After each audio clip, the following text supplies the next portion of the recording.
All right, ever get that feeling, lying in bed, lights out, everything's quiet, and suddenly your brain decides it's party time? Oh, absolutely. It's like the stillness outside somehow amps up the internal noise, doesn't it? Exactly. It's like suddenly replaying every awkward conversation you've ever had, or convincing yourself three totally random events are actually clues to some huge disaster waiting to happen tomorrow.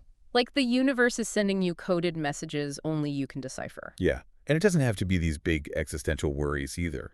Even something small, like sending a text and not getting an immediate reply. Ah, the dreaded waiting game. Seriously, Hmm. my mind goes straight to, they hate me, I've ruined everything, this friendship is over. Yeah.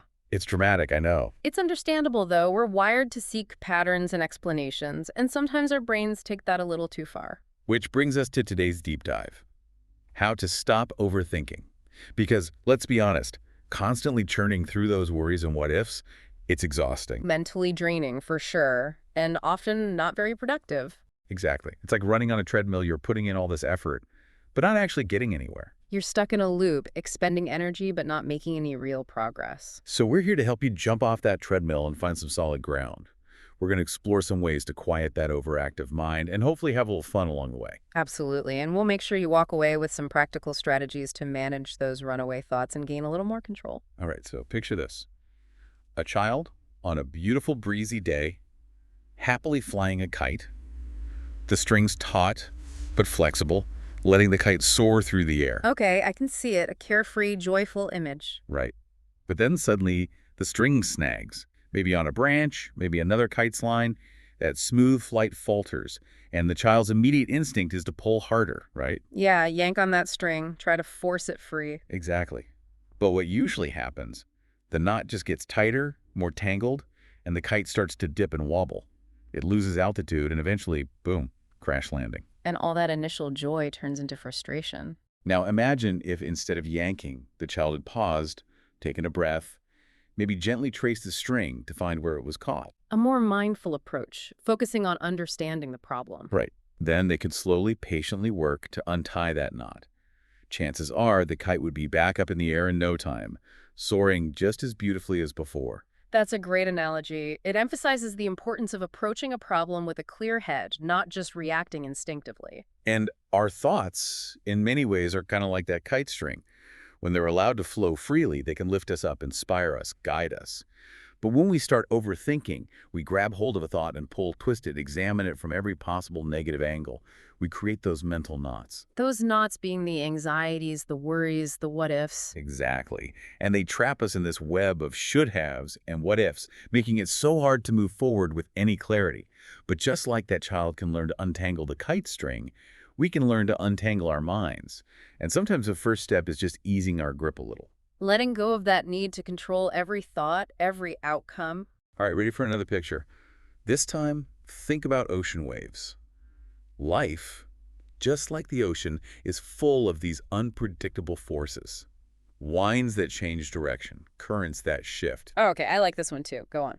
So we've got challenges, unexpected events, decisions to make, all these things constantly rolling in like waves, one after another. The ebb and flow of life. Exactly. And it's natural, even necessary to think about these things. We need to consider them, right? But overthinking, that's when we obsess over every single ripple, try to predict the size and impact of every future wave. It's like trying to control the uncontrollable. And it's exhausting. The more we struggle to force that ocean to be still, the more turbulent our own internal waters become. It's that classic saying, right? You can't stop the waves, but you can learn to surf. That's it. Our minds are like that ocean, always generating thoughts, emotions, doubts, hopes. Those are the waves. Some are small and manageable, easy to ride. Others, well, they feel huge, overwhelming, like they're going to pull us under. Overthinking is like trying to build a dam against all those waves, trying to stop them from coming all together. But the waves are a natural part of the landscape. You can't just eliminate them. Right. And that's the key shift. We can't eliminate the waves, but we can become skilled surfers, learn to navigate them, ride them out. It's a more proactive approach, adapting to the waves instead of fighting against them. Now, here's the thing. A lot of people actually believe overthinking is a good thing. They see it as being conscientious, thorough. The I'm not overthinking, I'm just being prepared argument. Yes, but if we're really honest, How often does all that intense mental analysis actually lead to something productive? Often it leads to more anxiety, not more solutions. So true. It's less like problem solving and more like getting stuck in a mental loop, replaying the same worries over and over without actually finding a solution. Like trying to force the same puzzle pieces together even though they clearly don't fit. Exactly. It keeps us locked in this narrow cycle, stopping us from seeing the bigger picture or considering new possibilities. It limits our perspective and stifles creativity. So then the question becomes, why do we even do this to ourselves? What's driving all this overthinking? And often, it boils down to fear. Fear of failure, of making the wrong choice, of what others will think. All of that. Fear of the unknown future. But here's the paradox. Overthinking doesn't actually protect us from those fears. In many ways, it amplifies them. It's like trying to stay dry in a downpour by holding up a colander instead of an umbrella. The more you try, the wetter you get. The harder you grip, the more it slips through your fingers. Which brings us to the idea of letting go. And it's important to clarify, letting go isn't about being passive or ignoring real problems. It's not about giving up. It's about accepting that there are things in life we can't control, and that's okay. It's about recognizing our limitations. Think about a jar filled with muddy water.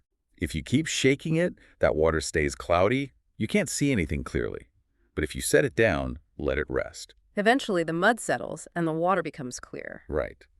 Our minds work similarly. When we pause that overthinking cycle, we give our thoughts a chance to settle. And that stillness can bring real clarity. Creating space for new insights and perspectives to emerge. But letting go can feel so difficult, especially in today's world where it seems like everyone's supposed to have it all figured out. There's this constant pressure to be on, to be achieving, to be showcasing your best self. And that brings us to social media. It's like a highlight reel of everyone else's supposedly perfect lives. And it's easy to compare ourselves and come up short. Social media can definitely fuel those feelings of inadequacy and trigger overthinking spirals. You see someone announcing a big promotion, someone else on an exotic vacation, a fitness influencer with an impossible workout routine. It's all curated, edited, a tiny sliver of their real lives.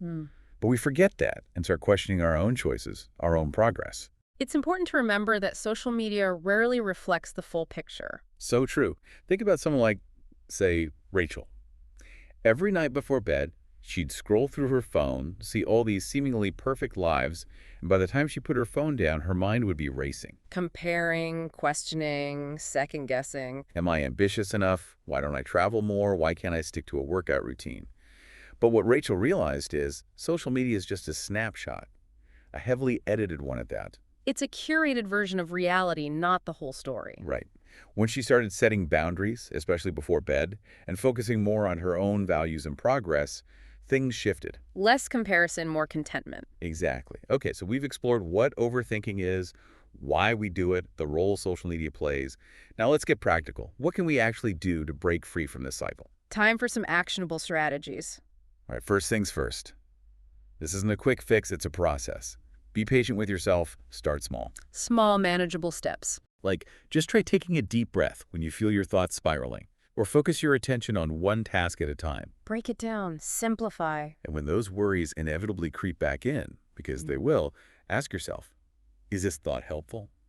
Is it based in reality?